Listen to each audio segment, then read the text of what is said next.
रे।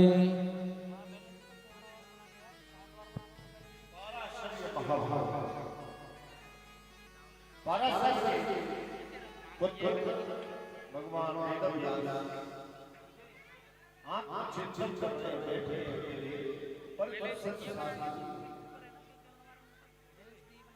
और वो सोच इनको कोई पढ़ने वाला नहीं, कोई बताने वाला नहीं, कोई कहने वाला क्या करना चाहिए। जब कोई काम करता है, जब मन में विचार आता है तो सोच नया करने के लिए अहम पराधी बहम भवे दास्य माने मैं ये क्या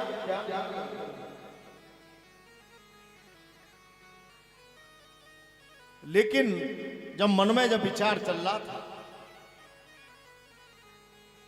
तो इतने में ही नारद जी का व्यास जी के आश्रम में आगमन हुआ। नारद जी ने पूछा क्या बात है भगवान, आप ऐसे कैसे दुख चित्त बैठे हो? बोले महाराज क्या बताऊं, मैंने इतनी पुराणों की रचना की है लेकिन आज तक कोई भी पुराण पढ़ने वाला नहीं है। अरे ये कलयुग में और एक पुराण मैंने और रचना करने वाला हूं जिसको कहते हैं श्रीमद् भागवत महापुराण, लेकिन उसको भी कोई पढ़ने वाला नहीं। मेरे संतान नहीं है। देखिए संतान जब नहीं होती है, बालक नहीं होता है घर में, तो ये ध्यान रखना, संततित संतान माने संतान के द्वारा ही संतति बढ़ती है। परिवार कैसे बढ़ता है? शादी होने के बाद में, विवाह होने के बाद, और संतान चाहिए तभी तो परिवार बढ़ेगा।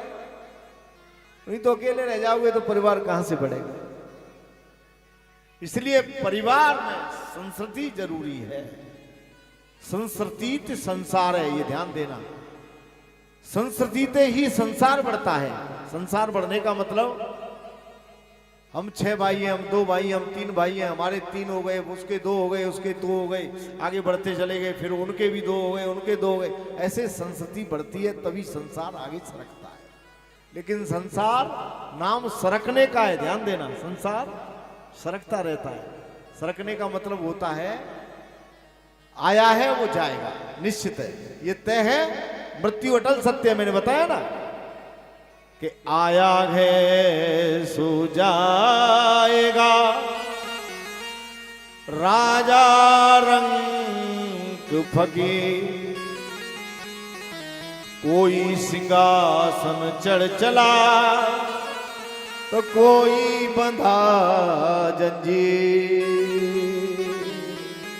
जो आया है उसको जाना पड़ेगा कि आया है बुलावा तो जाना ही पड़ेगा। सर तो तुझी को आखिर झुकाना पड़ेगा। अगर बुलावा आया है तो अवश्य जाना पड़ेगा, ध्यान देना। चाहे वो रास्ते में आ जाए, चाहे वो चलते में आ जाए, चाहे वो फिरते में आ जाए, चाहे वो कहीं भी धार्मिक कार्य में आ जाए, अवश्य जाना। तो बैठे हैं दुख चित्त में भगवान वेदव्यास। मन में विचार आ रहा था कि एक पुत्र होना चाहिए। इधर क्या हुआ, कैलाश पर्वत पर भगवान भोलेनाथ विराजमान है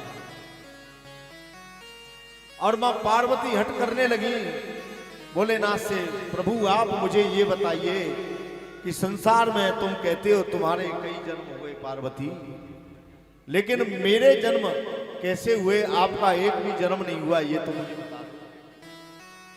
बोले देवी ये मैं नहीं बता सकता, लेकिन ध्यान रखो तुम्हारे कई जन्म हो गए, हमारा जन्म नहीं हो।